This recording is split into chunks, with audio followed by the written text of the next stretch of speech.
Good morning. Welcome to this morning's stream. For an incredible change, I'm actually fully ready to go. So I've been sitting here for the last almost 10 minutes with the holding pattern running. This is unprecedented. I've never been this prepared. Of course, no one else is here yet. It's just me, but that's okay. I guess the biggest fear I've got is that now that I've actually switched to live, are we still streaming? Everything looks like it's still up here. I have had trouble the last few weeks with the stream dying. It seems to be. I mean, the last time it happened 2 weeks ago, it seemed to be related to me actually switching to the full scene. So I'm presuming this is going out and it's all running smoothly. It certainly looks that way from here, although I can see that nobody has joined the stream yet. So does that mean that actually it's not actually live at all? Let's have a quick look. No, it's definitely live. It's just Sunday morning.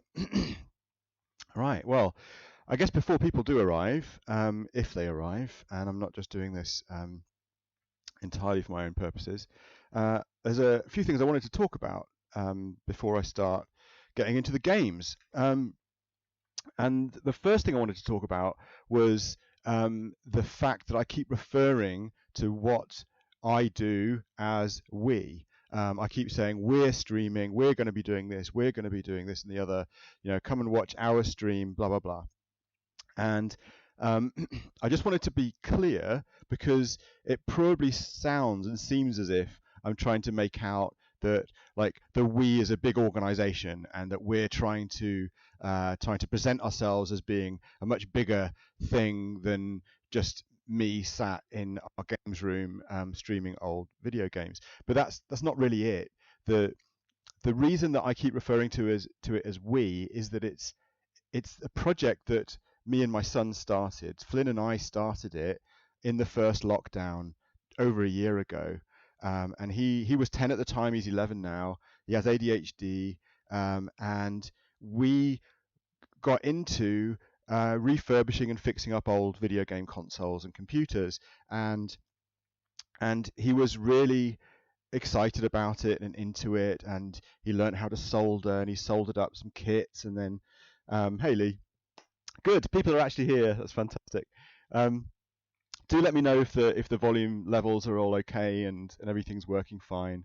And message me if the stream dies again, because that's the last thing we want to happen. But yeah, so this was our thing, and all the way through lockdown, if you look back through the YouTube channel, you'll see all of the episodes that we did together. And he would sit next to me, and we'd play these old games, and that was kind of the whole point of the thing. We had a bunch of rules, and one of the key rules was that these old games might still be fun to play, but games are always more fun to play when you play them together. And a lot of these games were designed to play, not just for a single person to play. I mean, the particular games that we're going to be looking at today were designed for single player, and there is in fact only a single player mode on both of these games. But entire consoles were designed with multiple players in mind. Obviously, most consoles have got multiple controller ports. So that was the thing. That's what we wanted to do. We wanted to play together. We wanted to see if these games were fun to play still, and he was involved in doing it. But this is what happens. He's not that interested anymore. He's less interested in refurbishing and soldering. He's kind of done that, and he's moved on to other things, and he's not that interested in coming and doing this either. Although he might do, and actually a few weeks ago he did come down and play for a little bit, and it coincided with the stream dying and nobody saw it, which is a great shame. Morning, Derek. I still refer to it as we because it's still our project as far as I'm concerned, and he's still still very open and welcome to come and join and do stuff. And sometimes he joins the stream and comments on it and things like that. So that's why it's a we. It's not a we because Dead Flesh Retro is trying to be some big thing that it's not. It's just a we because, as our bio says in all our social media, it's me, Chris, and my son Flynn. It's our project. It's what we enjoy doing together. And at the moment, it's just me doing it, and he's not really that involved because he's massively into VR, and he got a Oculus Quest for Christmas, and that's kind of what he wants to do. And he wants to learn Unity, and he wants to build worlds, and he wants to do all these other kind of things.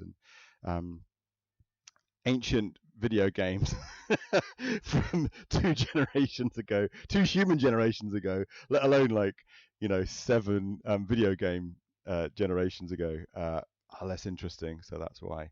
Anyway, just wanted to sort of mention that.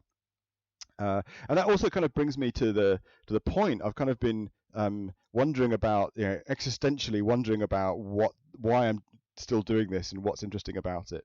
And now that Flynn's not actually joining me to play these games, because I really do think that games are more enjoyable to be played together, and I really enjoy playing them with him. And it was about capturing those special epic moments where something happens that you're not expecting, or something really funny happens, or something goes wrong, or these things. And it's like having someone there with you to share it and to riff off is much more fun than just another old middle-aged bloke reminiscing about, when I was a young teenager and I didn't even have a console. I mean, this isn't even reminiscing because I was into 8-bit computers, not consoles. I never had a console. Didn't have a console until probably the PS3.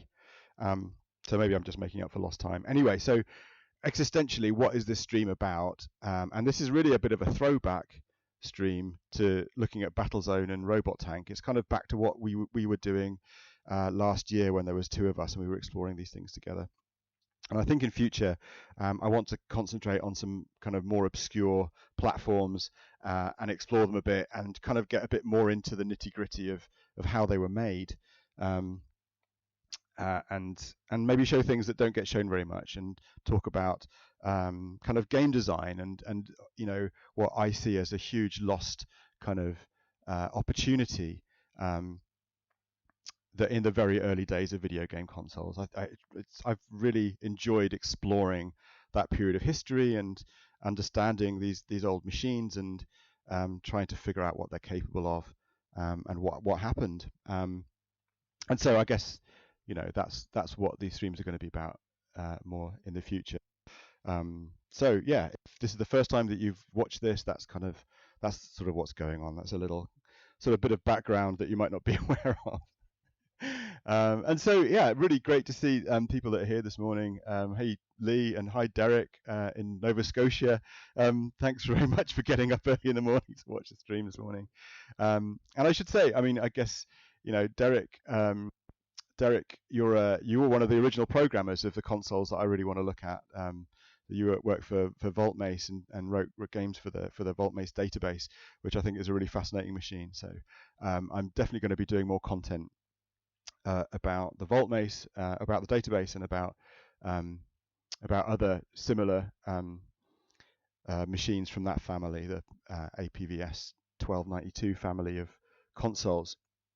And maybe a bit later on we'll have a little discussion about video game design and applying kind of modern video game design ideas to old platforms, which I think is just a really fascinating thing. Because all of these consoles were designed, or that they were marketed as the arcade in the home, and so most of the games were clones of popular arcade games because it was in the middle of the arcade craze. And we have 2 examples of this today. So we're going to be looking at Battlezone and the Activision version of Battlezone, which was called Robot Tank, or I think Robo Tank originally, but released and marketed as Robot Tank. And so, yeah, let's have a quick look at what we're actually playing on here. So if I switch over, let's do it that way. So this is the Atari VCS, or Atari 2600 as it was later known. When it first came out, this version of it was known as the VCS. I think it wasn't until the black Vader version of this console that it actually had 2600 written on it. But this is a bog standard 6-switcher light version of the 2600. I have several of these. This is the first one that we refurbished, and we can have a little look at it. Let's have a little look.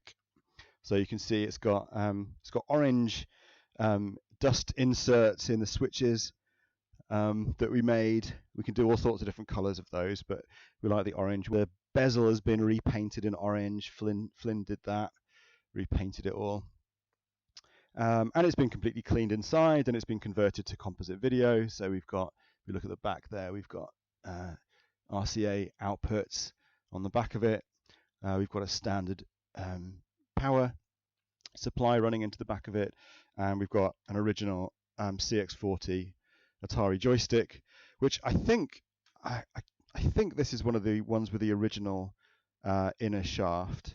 I have rebuilt a few of these with 3D printed shafts, but I think from the feel of it, I think this is an original one, which means it's probably going to break. I always worry, but actually both with the 3D printed ones and with the original ones, that the shaft break, which has happened on stream before. Actually, we have had a joystick shaft crack in the middle of playing, but luckily we have loads of Atari standard joysticks. So, and in fact, I've actually converted a few other types of joystick to the Atari standard. So it's quite good fun sometimes to play Atari games using a Philips VideoPack G7000 controller, which is kind of a spring-loaded analog style joystick. It's quite good fun. Anyway, that's what we're playing on. And yeah, we're going to start by looking at Battlezone. So obviously, and I guess, I don't know if you can see, but I've got my Battlezone t-shirt on. Battlezone was, I loved Battlezone in the arcade. It was an epic arcade game when it came out. It was the first version of it when it came out was a stand-up cabinet with like tank sights that you looked through, and you had two handles that controlled the track. So if you push them both forward, you go forward in a straight line. If you push one of them forward, it turns slowly. If you push one forward and one back, it turns on the spot. And you had, I think you had thumb triggers to fire the cannon. And it was 3D. It took place in this landscape, and it was a first-person 3D kind of vector. It was fake vector, was it? I don't think was it an actual proper vector game like Asteroids and Tempest and the Vectrex style things. I don't think it. I've got a feeling it wasn't. I've got a feeling it was. It was actually pixel, raster graphics, but wireframe. Someone correct me on that. It's a long time since I played it in the arcade. But yeah, it was a really exciting game to play. I loved it in the arcade. We used to have a TRS-80 Model 1 originally, and we had very few games for it, arcade games for it, like absolute ton of what I guess would later be called shareware. But one of the games we had was Armored Patrol, I think it was called, and it was the TRS-80 version of Battlezone. So if you can imagine a block graphic version of Battlezone on a TRS-80, I absolutely loved that game. And it like a lot of TRS-80 games, it actually played really well, even though the graphics were monochrome, massive blocks. Ah, hey Nick, good to see you. Yeah, just fire questions into the chat if you like, if you want to know anything about this stuff or ask me any questions about things. But yeah, so this is the Atari 2600 version of Battlezone. Of course, Battlezone was an Atari game. At least I think it was. It was an original game. I think they certainly licensed it. So yeah. Oh, hey, hello. Hello. How you doing? Are you sure the stream isn't? Oh, the stream isn't dead, is it? No. Oh, it was Vector in the arcade. Was it true Vector in the arcade? I guess it was. Do you want to have first go? Oh, my microphone. I think people can still hear you. Sure. What is it? Battlezone. Battlezone. All right. So there are no, as far as I know, there's just 3 basic game modes. Okay, it's not multiplayer. You see at the beginning, underneath the score and the Atari logo, while it's in demo mode, there's a tank. I think if you switch game select, we can change the number of tanks. So that's novice, intermediate, and expert. May I have a novice? Okay. I think you can start the game just by pressing the fire button. There we go.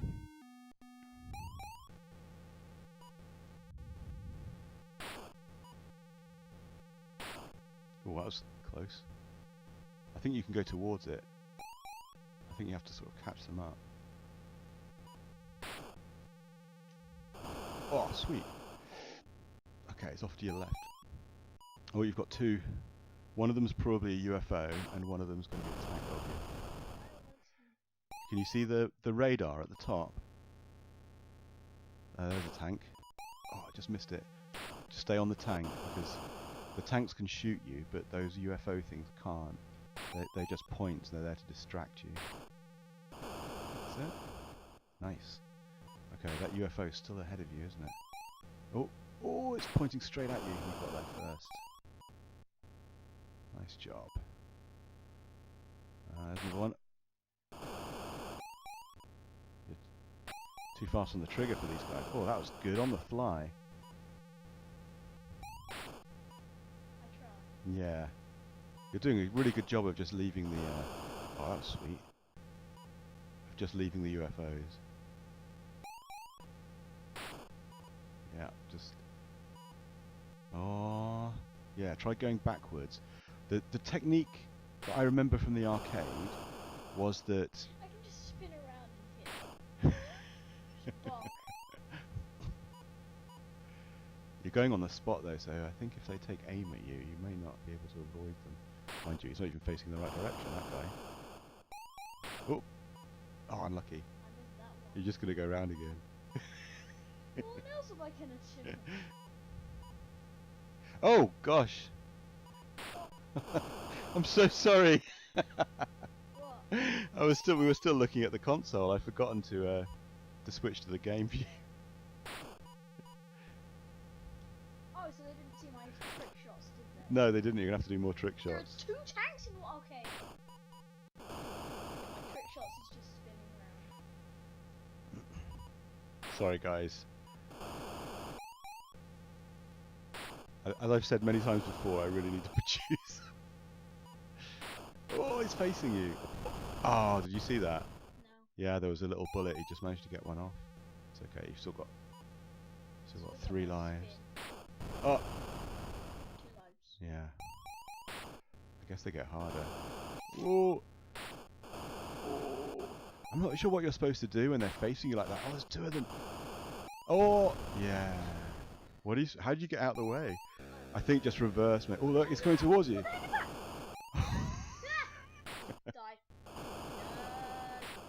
Oh. I died.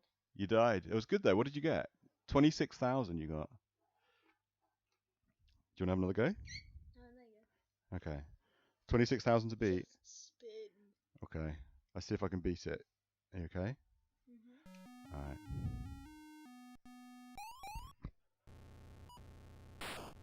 Come on, just spin. Joystick's responsive. It's good, isn't it? Yeah, it is. You don't need to worry This is going to be a UF. Oh no, it's not. You don't need to stop. You just keep spinning. That was the UFO. Oh.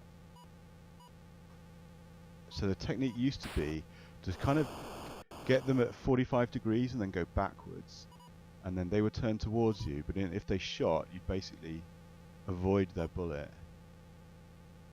No, just Is that coming towards me? Oh no, it's a UFO. Uh-oh, I'm getting distracted here. Yeah, did it just go past me?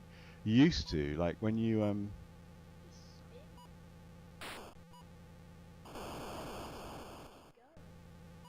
yeah, but I'm worried about them shooting me because one thing that's missing, of course, from this, I guess it's unsurprising. Oh dear. Oh, that was good. This is unsurprising. Are the objects. So in the original game, you're in a landscape that was populated. Oh dear. Oh dear. Ah, got me. In the original game in the arcade, there were like objects around the landscape, like cubes and cones and things. There was also a volcano. Oh my god. Oh my god. Did that actually hit me then, or was it something else? There's also a volcano in the background, which is quite cool. So there's nothing to take cover behind in this version. Did I get it?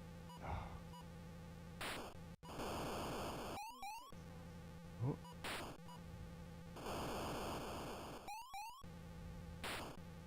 It's facing me. Get a shot off at the UFO. Oh, I think I got it. Did you hear that? Oh, oh, oh, oh. Did you see that? Did you see that? Oh no, I'm not going to... yeah. I've still got some lives.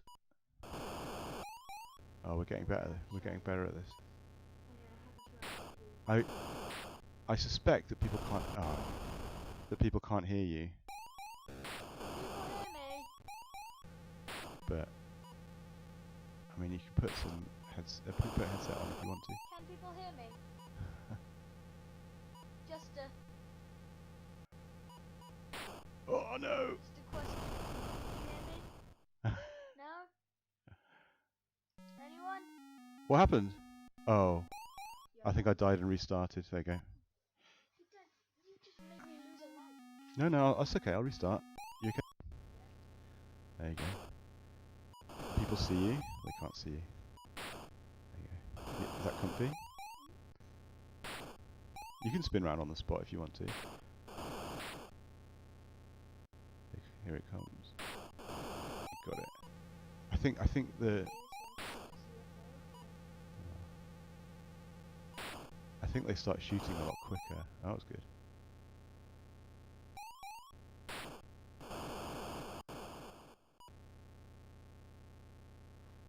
Yeah, they can barely hear you. Okay.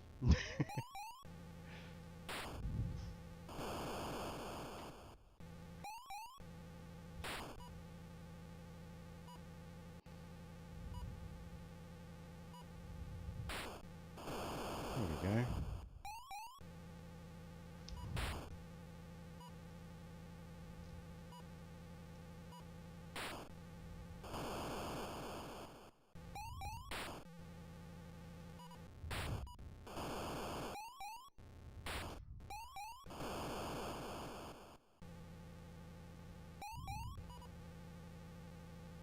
What's that? It's okay. I'm on the stream. Just turning it on. Okay. Try now. I just called a UFO, not the...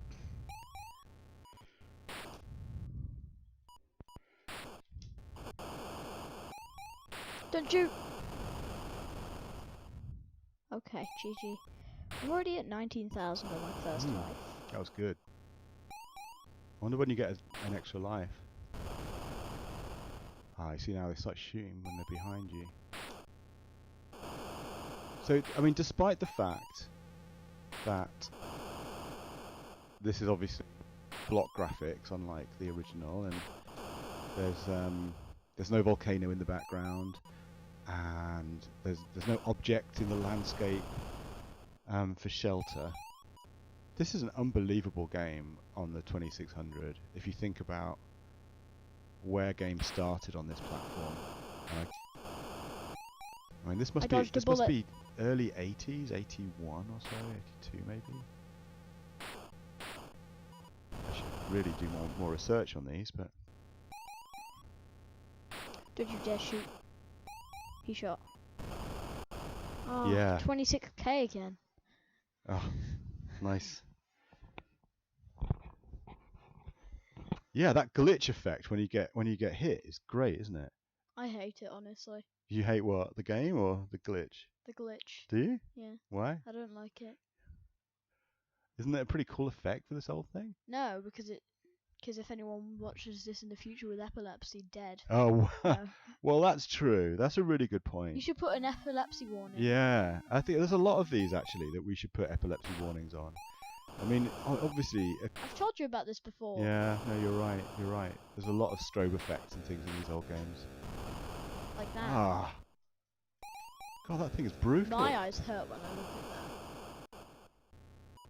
Anyway, I think I'm going to go back to... Do you want to play Robot War? Do you want or Robot Tank rather? Do you want to play the second game and compare? We've got 2 games to play. Do you think it'll stay... This headphones will stay paired if I'm playing up in my room? No. Oh. Oh. Oh, did you see that? The shot went straight past me. No, I didn't see. Apparently I'm banned for streaming forever. Ah. I'm banned from streaming. You're banned from... Yeah, you got banned for not being old enough to do live streams. Oh, that's much harder. Yeah, but I've banned forever. And now like, just... In a couple of years I'll be 13 and I won't be able to stream anyway. In a couple of years I'll be 13 and I won't be able to stream anyway. Hmm? Yeah, you will be. We can reinstate you. I'm sure we can get you reinstated. Okay. Do you want to switch to Robot Tank and have a little look? Fine. Honestly, Okay. I kind of want to leave. Okay, if you want to go, that's fine. Who is watching? We've Lee. got 3 people watching, yeah. And Nick's watching. Nick. And Derek in Canada's watching. Who's Derek? Derek Andrews. Cool. He's someone who enjoys these videos, these streams. Where's Nick? Nick? Yeah. Uncle Nick? Yeah. Bristol.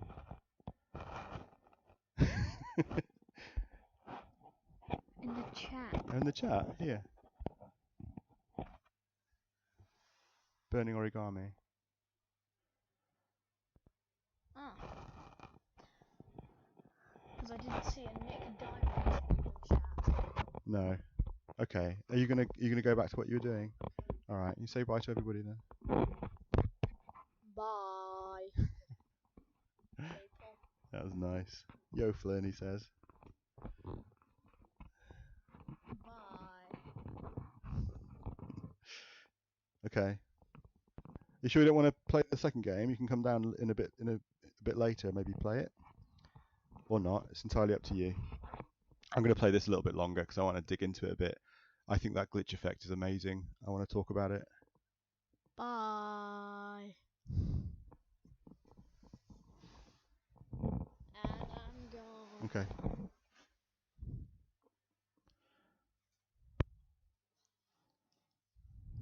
Thanks. Okay. You can tell me when you're doing it via WhatsApp or something. Okay. All right. I've got your phone here. Okay. Actually tell me via Discord because I've actually got Discord on my computer. Okay. All right. I'll send you a Discord message when we're playing the second game. All right. Well, that was fun. So yeah, let's give this another go. So I'm gonna stick on intermediate level, I think. Yeah, what is it doing? What is it doing when that glitch screen happens? Oh, I'm gonna get hit here. Luckily, it's the first one.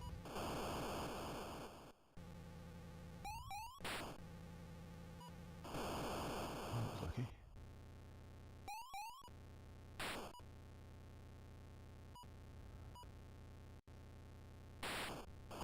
Oh no!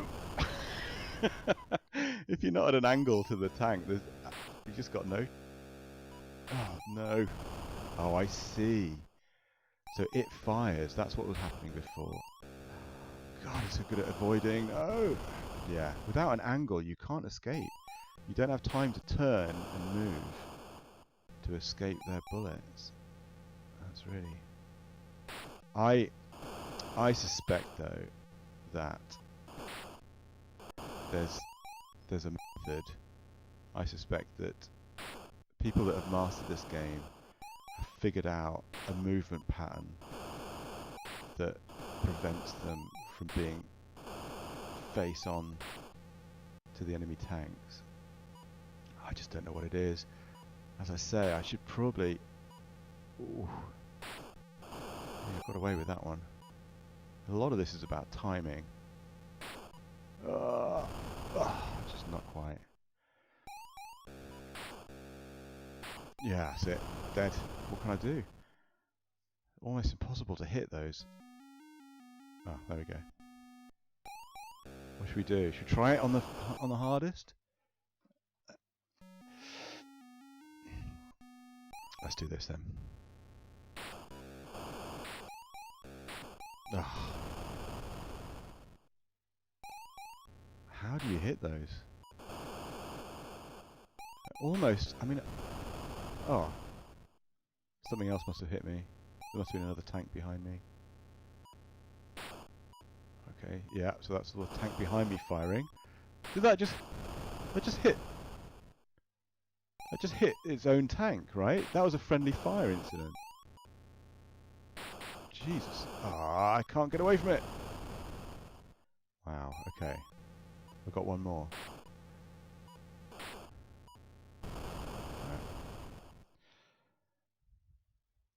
Okay. Let's give it another one. It is really immersive. And it is really responsive as well. It plays really well. Oh, that looked like I got 2 in 1. I don't know if the one behind shot the one in front, or that the explosion took the other one with it. Oh. Where did that gun thing go? Ah, I missed it. That's it. I'm gonna die. I'm gonna die. I'm gonna die.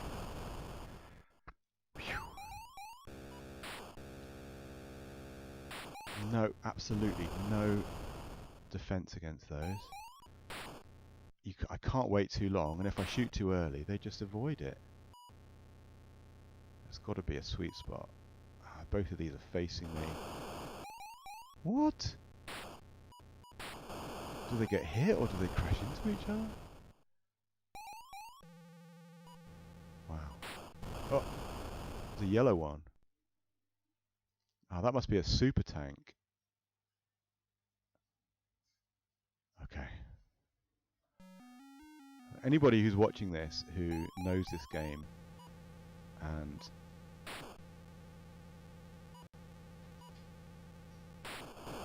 is just cringing at how I'm playing it, I'm really sorry. This is not a stream about how to play these games, and it's not even a stream about reviewing these games. Originally it was a stream about whether or not these are still fun to play.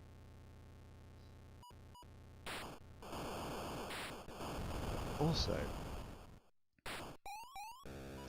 really interesting. I'm interested in game design choices and effects. Oh, yeah. Okay. Okay. No.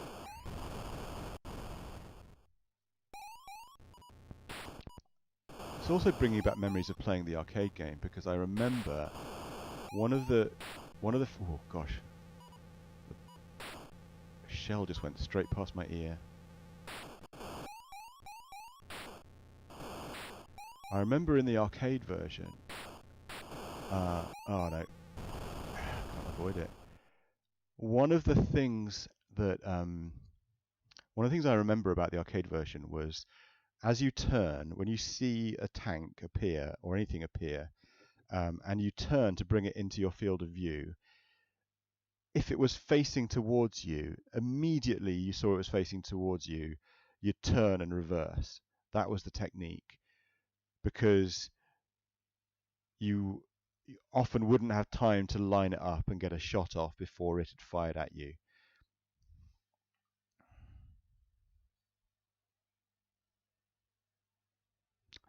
Yeah. So I am going forward and backwards as well.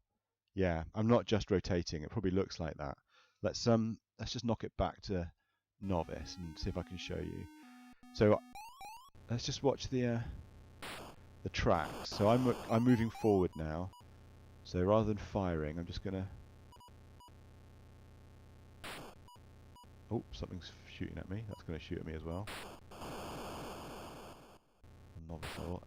I'm going backwards. Both the tracks are now really smoothly scrolling the palette. And then if I go left, yeah, they go opposite.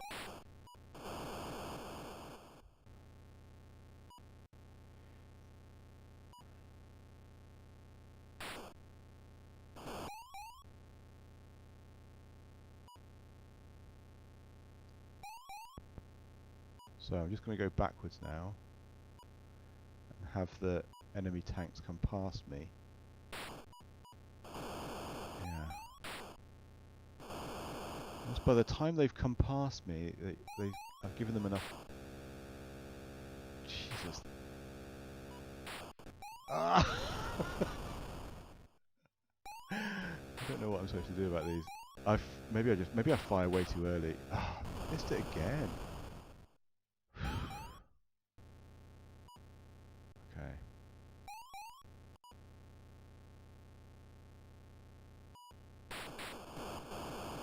Oh! Ah, one of them got shot off.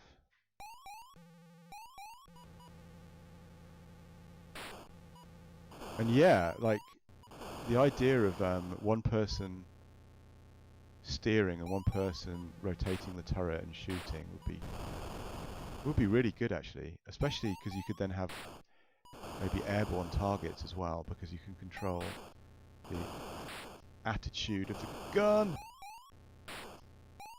with the other controller. I suspect that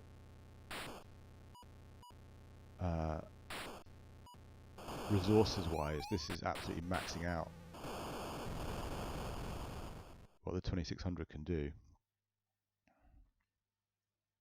Yeah, co-op 2-player. Yeah, I get it. Okay, so that's Battlezone. Let's flick over to Robot Tank. I'm gonna flick that off. I'm just gonna show these two cartridges as well. So I'll try and remember not to to remember to switch back. But this is here's the Battlezone cartridge. So yeah, original Atari Battlezone. 1987. I don't know if that's when it first came out or just when this edition of the cartridge was published. Maybe someone could do a quick look up just to check. And this is Robot Tank. So you will probably notice if you've seen any Activision cartridges before that this is not the original label. Activision used a glue on their labels that just rotted, and so I can't reach any. But yeah, all Activision games now if they've still got the label on them, it's all mottled. It's all kind of the glue has perished and discolored, and so they have this really weird mottled effect. So this one was basically, this one didn't exist when I got this cartridge, so I made a new label for it. So this was one of my first experiments in making new labels for Atari cartridges. But it's got all the original information on it. I think the screenshot is actually not the original screenshot they used. But one of the things that is quintessentially Activision about this this cartridge is that it has the game designer's name on the front of it. So it says conceived and designed by Alan Miller for the Atari 2600 video computer system. I don't know if you can see that, it says it up here. So yeah, so Alan Miller, he was one of the kind of the group of great Atari programmers, game programmers, who broke away from Atari to form Activision and set up the first independent third-party games company, producing cartridges for any platform. And they won their legal battles with Atari, and it was all about claiming credit. It was all about being able to put their names on the things that they'd made, and getting a share of the royalties for it. So this is their response to Battlezone, their clone of the game. So it had quite a lot to live up to. So it's going to be interesting to see how they've taken the fundamental Battlezone format and juiced it up a bit with some extra Activision magic. Right, let's give it a go.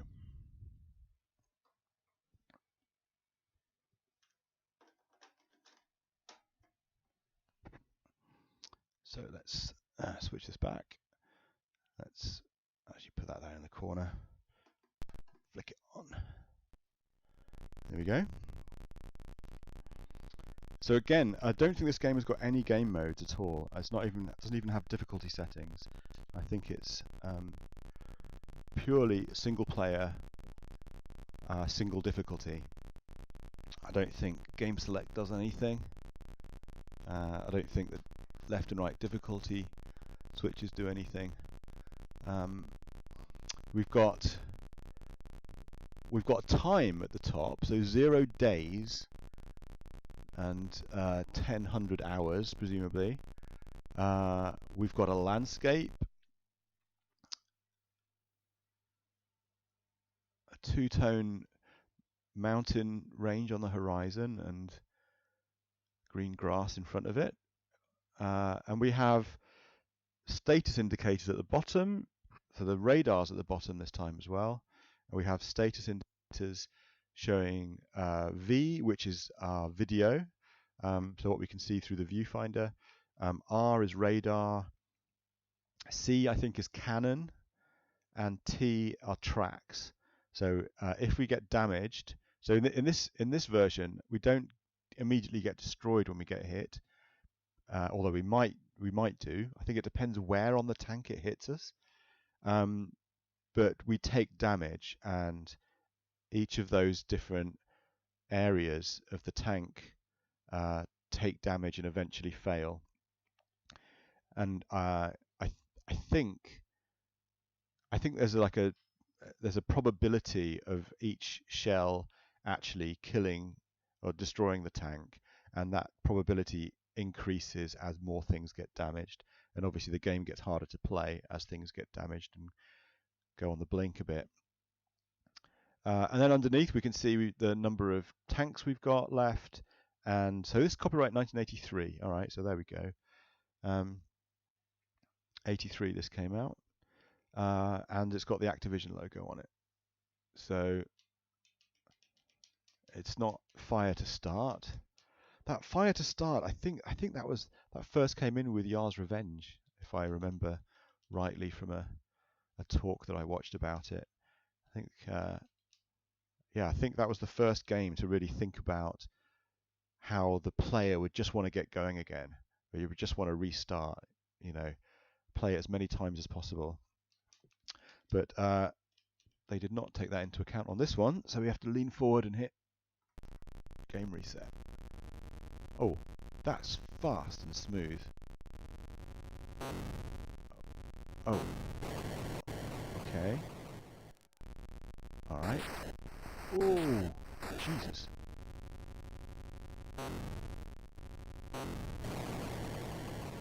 Okay. So when they explode, like it's almost like me exploding. Oh no! Ah, I think I went out of range of it. Jeez. Okay, so I've got aftertouch on my shells. When I fire a shell, they carry on steering. It's going dark. It's into evening, I guess. Blooming heck. Okay. I didn't even see where that shell came from. Switching to reserve tank. Okay. This is substantially faster, this game.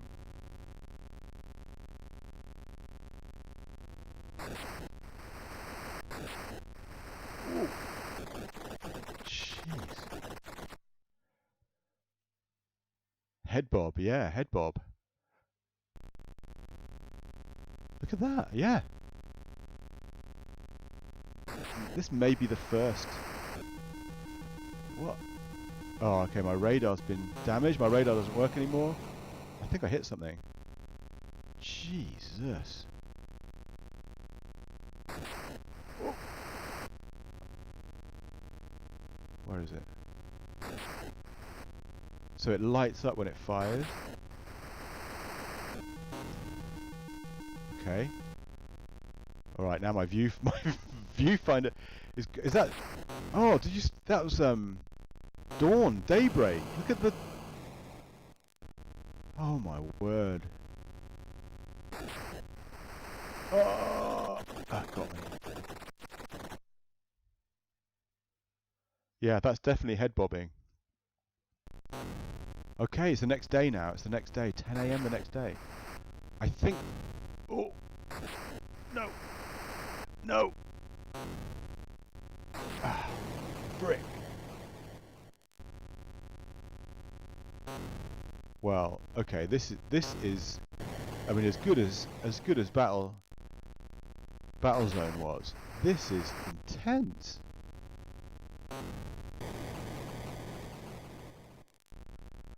Okay, so that line of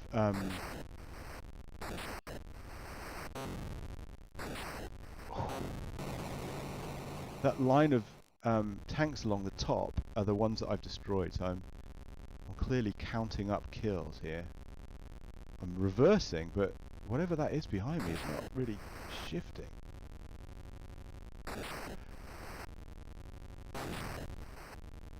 Christ. What? Oh! Okay, I think I might have hit an enemy. Yeah. Got it. I think I hit an enemy shell then.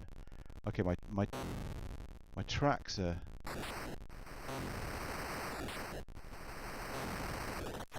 Oh, it's right there.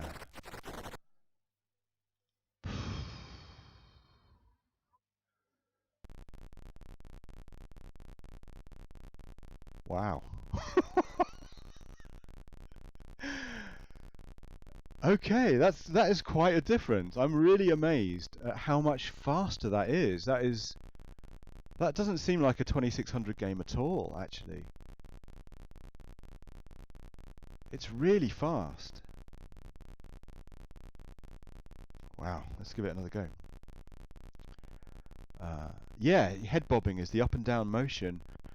So when you're stationary, it's static, but as you move, so as you turn, it's static, and then as you move forward, it bobs up and down. Not that a tank would do that, right? I mean, what an odd effect to use for a tank, but I guess it's simulating the motion of just like bouncing over a field. A field that looks perfectly flat, but obviously there's undulations and.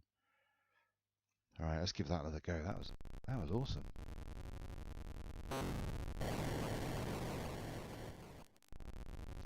Oh yeah, so that's my foot. I love the fact that their enemy missiles don't. I'm going backwards as fast as I can, and it's staying behind me, like as if it's moving. Ah, oh, got me. Oh, so now I'm turning really slowly.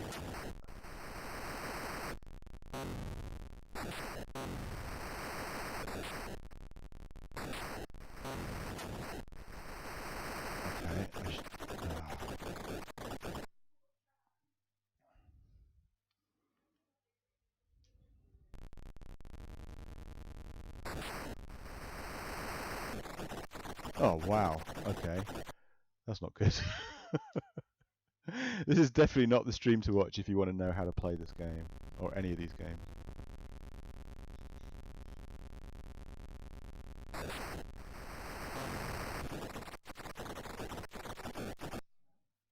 Oh my god, I'm terrible.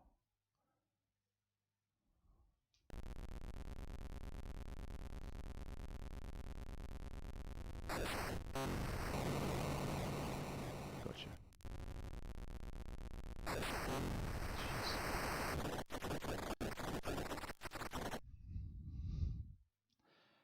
Wow.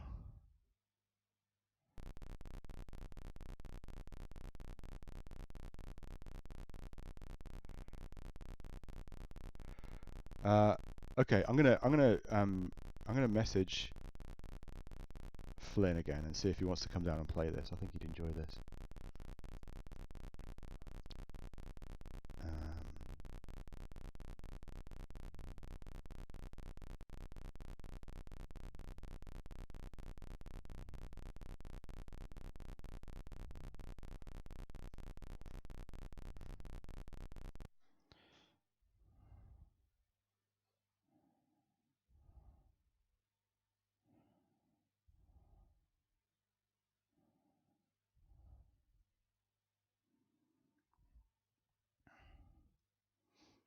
Okay, right. Can I get through 2 days?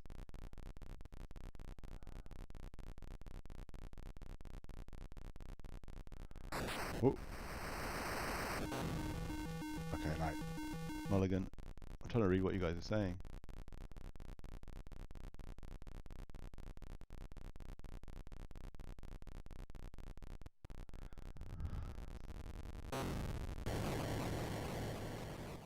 Yeah, so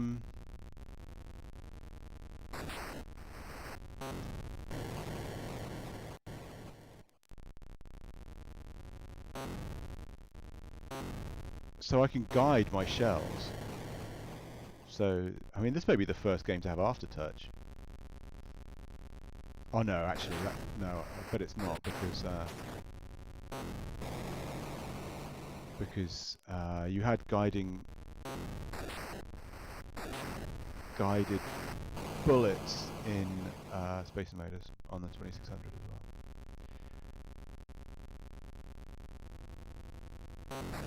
Whoa. Christ. Ah, so I do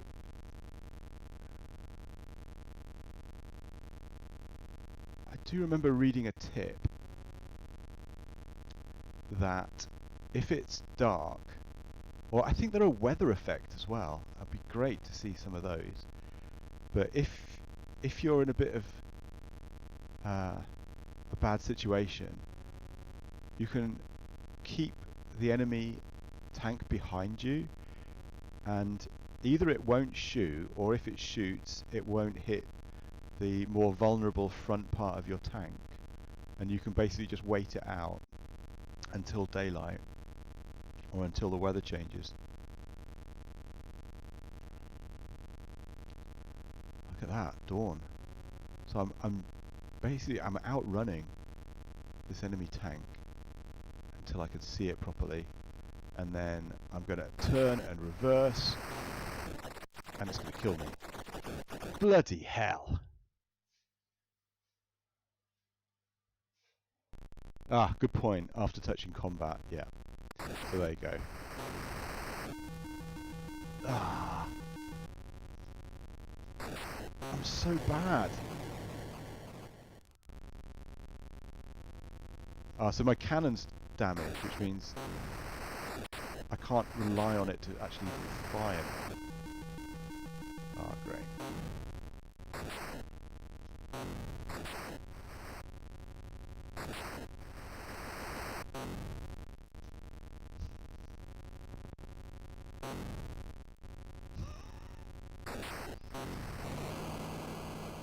I think I got it. This is a heroic stand. Oh no. What now? Should I try running away? That didn't work very well last time. Okay. Okay, this is my last tank, I think. So 1 day and 20 hours. Still darkness.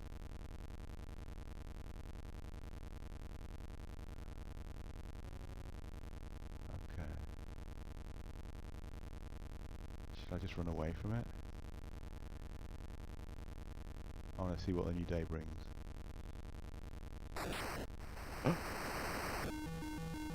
Oh man. Was I just not paying attention? It seems to fire really fast.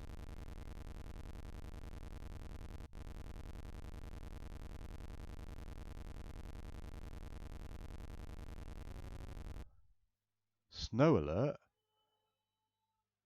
Right, okay. Alright. Oh. Okay, so day's breaking, but everything's covered in snow. 8, 9. This is I think this is as bright as it's going to get. It's really slippery as well now. I think. It's firing at me. Oh. Still not dead somehow. Don't know how.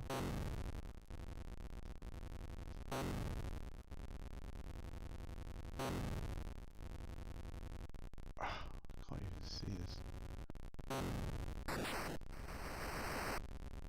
Still going.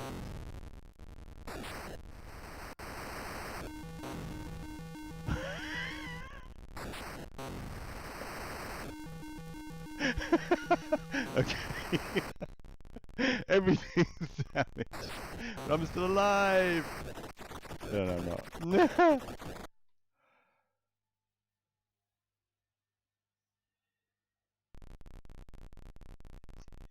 Yeah, that's a good point. Yeah. That text. Oh no, I'm still going. I still had another life. Oh, I thought that was it. Ah. Damn it. That's it, surely. Yeah, the text is really interesting. There's no native text on this machine, and I guess not on the database either. So yeah, I think the way they did it was to use there was a tripling bit, wasn't there? So you could take one of the sprites. I don't know which one was best to use for text, but you could set a bit so that the sprite was repeated 3 times, and then as it scanned, you'd change you change the sprite map or to a different letter, and it would it would draw them as the beam came across, and you'd basically interlace them. So you'd have sprite 1, sprite 2, copy of sprite 1, copy of sprite 2, copy of sprite 1, copy of sprite 2, and that's how you'd write text or anything like that. Nuts. There must be routines for this now, surely. Anyway. I feel like I really want to get better at this game.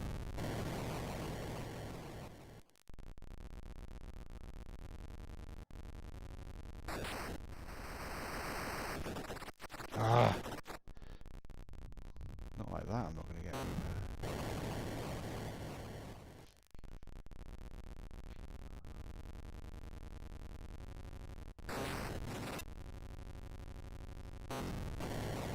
Okay, that was good. Maybe... Oh, they do seem to be very, very fast.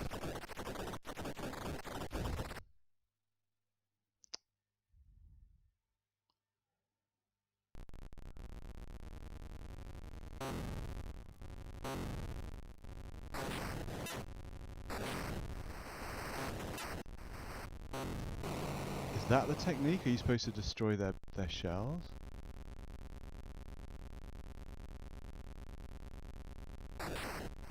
Oh, just... Okay, so that... Alright. Oh, I've got it just on radar.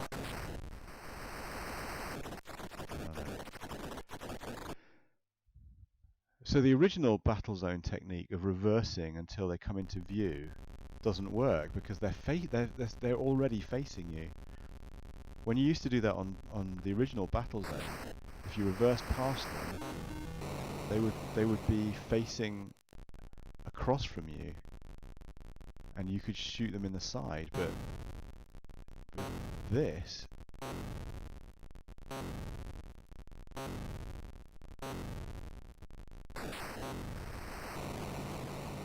Got it. With this, as you turn around, fog at night, marvelous.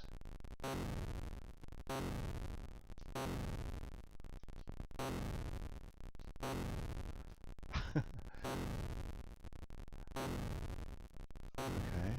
I'm literally just aiming with the radar here. My tracks are damaged, so I can't go very fast. Can it see me? Maybe it can't see me very well. I can't. I have no idea where it is. So much for shooting with the radar.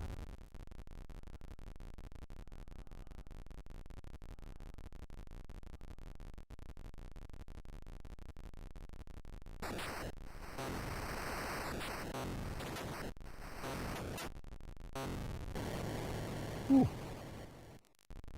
I shot the missiles. Time,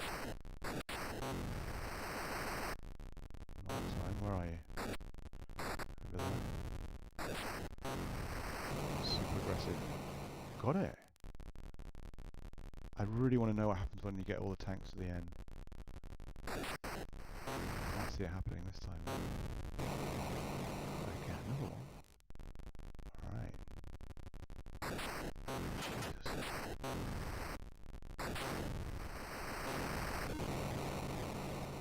Whoa. How am I suddenly better when I'm totally blind, I've got no radar and I can't move?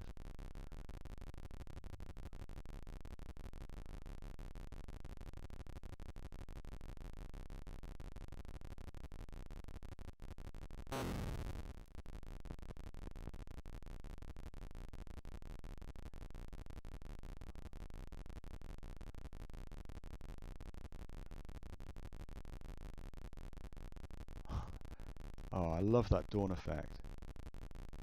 It's almost Amiga-like.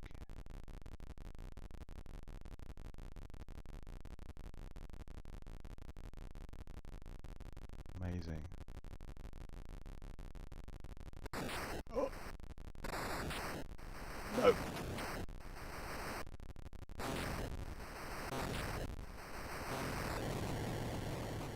Holy sugar.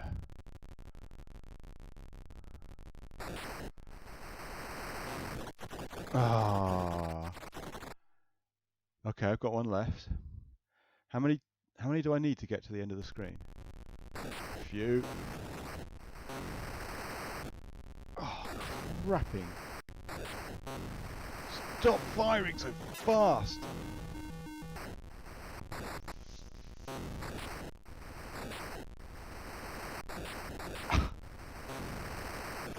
Oh.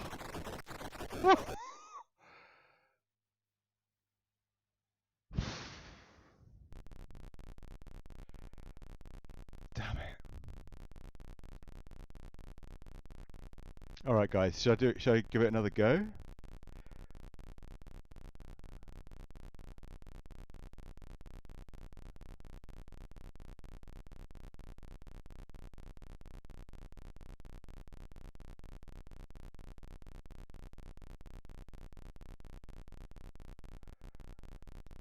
Yeah, so the 2600 and displaying sprites on a single line. I think that's right. But there were techniques where, yeah, you could change what the sprite looked like in the time between displaying the first version of the sprite and the second version of the sprite. I've seen someone describe that technique of how that's done. which is, I mean, the timing has to be absolutely perfect. But yeah, basically, you're changing the sprite map as it's drawing it, and you're using this automatic replication feature of the sprites. You know how in games like Combat you could fly one biplane and then you could switch the mode and you'd have three biplanes that would all copy each other's movement. You could set that bit and have a sprite show 3 times, but as it's drawing it across the line, you're changing what the sprite looks like in that little tiny gap between the first copy of the sprite and the second copy of the sprite. I think that's how it works. I think that's how things like the date is done at the top. And then obviously that's the sprites that are used for that. So you imagine is it 1, 2, 3, 4, 5? Yeah, so there's 2 sprites being used to show 2D1700, I would guess. 1, 2, 3, 4, 5. There must be another space afterwards. So sprite 1 is showing the 2, the 1, and the 0, 0. And sprite 2 is showing the D with a space after it, the 7, and then a space at the end. And those 2 sprites are being alternated as it's being drawn. And then presumably the same 2 sprites are being then reused further down the screen. And then as it scans back down from the top, they're used to show the date again.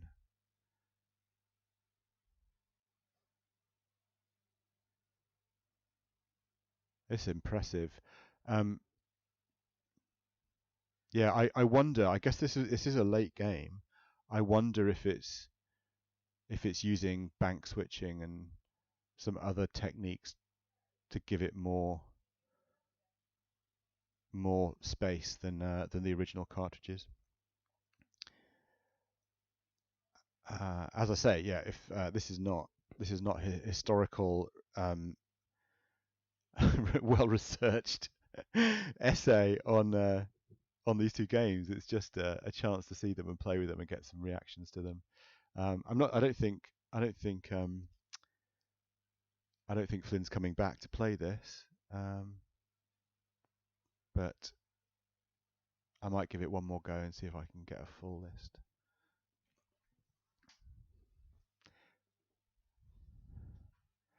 Cool. Yeah, let's give it one more go. And yeah, if there's any other things that you guys want to raise or talk about, go ahead. Let's have a conversation about it. Actually, I think your point earlier, Lee, actually, about how. Oh, okay. So that's an interesting thing as well there. So as soon as I destroyed that tank, its shell also was destroyed. So we had that mechanic is actually used as a handicap and difficulty settings in Outlaw, is it?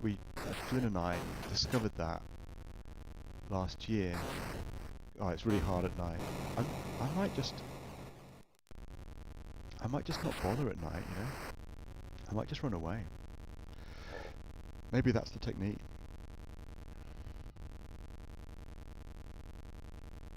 Yeah, I have to rip the cartridge apart and see what's inside. Well, yeah, that's easier with some cartridges than others, and then, of course, with screwed cartridges, you have to destroy the label to do that. But I'm sure someone has done that. I'm sure it's a well-known fact about this game, whether it uses bank switching or not. Yeah, so that game mechanic about shots carrying on after the thing that fired it has been destroyed,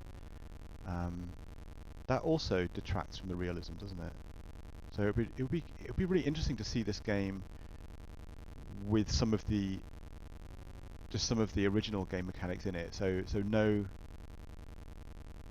aftertouch on firing. You know, missiles carry on. They don't just disappear like the shells. These shells sort of stop. They have a range and then they just disappear. I mean, I'm not expecting them to fall to the ground. I don't know what to do now. I've got this thing behind me. Last time I did this, I turned around and it just shot me.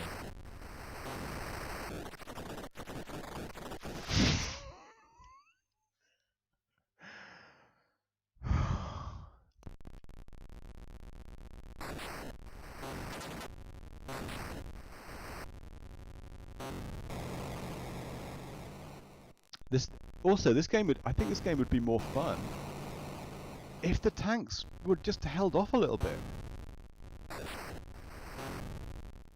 I mean, freaking relentless.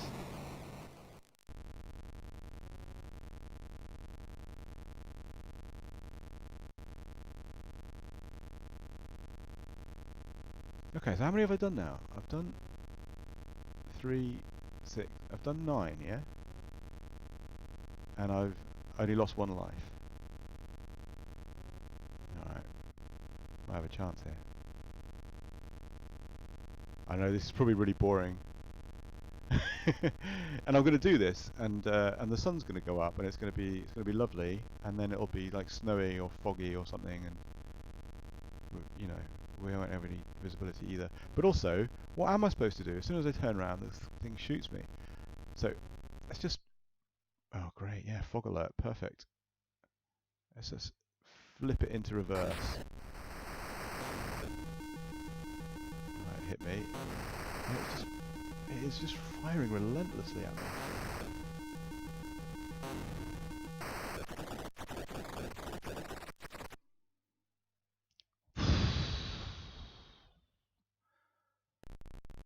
Right, if someone who knows what they're doing watches this, like, I don't care when it is.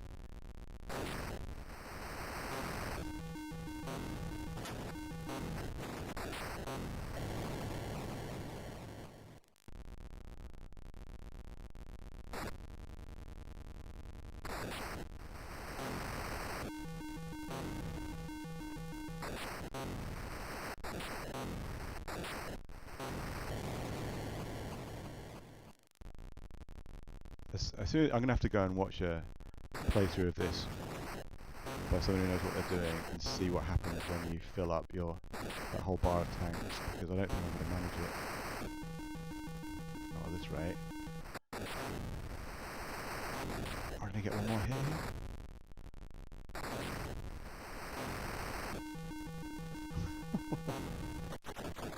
Oh. Okay, got one more then.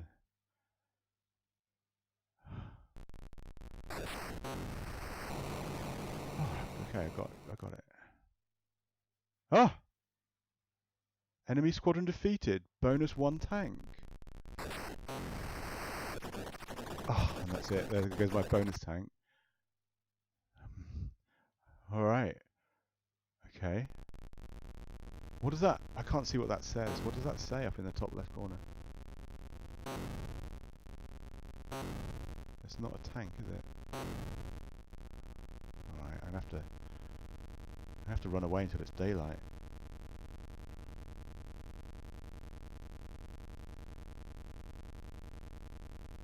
Are you guys still watching this? Or have you gone off to do something much better with your time?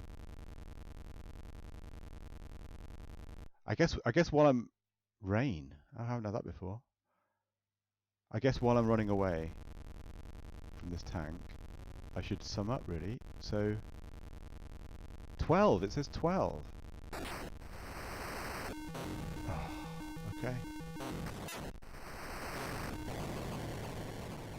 Okay, so that must be 12 tanks. That must have been how many I destroyed. Alright, I'm really glad I've done that now. Okay, so it appears there. And that's it. Mission ended. All right, guys. Well, I think overall we have a winner. I think Robot Tank is a better game. Great. Glad you're still here. Um, it's definitely a better game. It's a tour de force, isn't it? It's maybe, I mean, apart from maybe Solaris, and obviously the supercharger games don't count, but it's probably the most technically sophisticated game on the 2600 that I've ever played. I'm struggling to think of something that is as immersive as that in a 3D environment. Really, really impressive. And Battlezone was really impressive, to be honest. It's a great version, really good fun. I I I would love to see some of those features that we talked about. I'd love to see it be a little bit more real, be more realistic, and a bit easier. It just I haven't figured out how to play it. I don't know what the tactics are. Um, I imagine there is a way of playing it. If the method to playing it is to destroy the oncoming shells before they get to you, that is hard. Um, but maybe that is it. But yeah, there must be some other tactics. Um, uh, yeah, um, that's really cool. I'm really glad we looked at these two games. Um, it does. One of the other things I want to talk about, I guess, but maybe not now, is um, the affordances of the machines. So obviously, this in the arcade, this was a dual handle, single shot game, which worked really well because you really got a feel for the moving the treads and turning and everything. And obviously, the Atari famously only has an 8-direction joystick and a single fire button. Um, and I don't think it would make sense to use both joysticks to go forward and backwards. But as Derek pointed out, it would make for a great co-op game with one person controlling the movement and one person controlling the firing. Um, and it's almost a bit of a shame that they moved away from that. Like all of the very early games, especially Space Invaders, they were full of different game modes. They were just riffing on the different game modes, and you kind of get the sense that these games were much more sophisticated, but the number of different ways of playing them was much lower, as opposed to the much simpler games that had lots of different ways of playing them.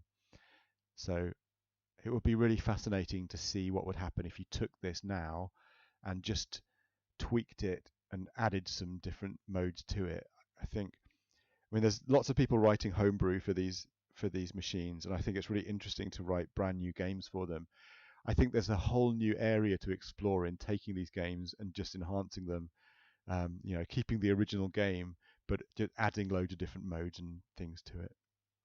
But yeah, that's a discussion for another time, maybe. You prefer Battle.net for its simplicity. Um, would it be easier to play on analog joysticks? I don't know. Maybe. Yeah, maybe you'd have more fine control. I mean, a lot of the times it just like you're sort of swishing backwards and forwards. But also, the relative motion is quite hard because the enemy tanks are really fast and they shoot really rapidly. So catching up with them is quite frenetic. Whereas if you're using an analog joystick, you could maybe be a little bit more have more fine control over how fast you turn and how fast you move. It might make it more interesting. It would be more interesting, I think, if the enemies fired less but moved more intelligently, maybe, and would try to maneuver themselves into a position to fire at you. It seems sometimes like the enemy tanks can basically fire at you from pretty much any position, which is weird, and they turn like really rapidly, far faster than you can, it seems. So yeah, once you dig into this, I think there's a lot. There's a lot. Yeah, that's right. I'd love to see a homebrew version with some of the issues sorted. And I these are not issues, are they? Because this is obviously a really beloved game, and to kids playing back in the mid '80s, I think it would have been an amazing experience. But with the benefit of 40 years of game playing and game design knowledge, um, and some of the things that Flynn keeps pointing out around accessibility and strobing and visual effect that you would never put in a game nowadays. Some of that knowledge, would be really interesting to see how the game could be transformed.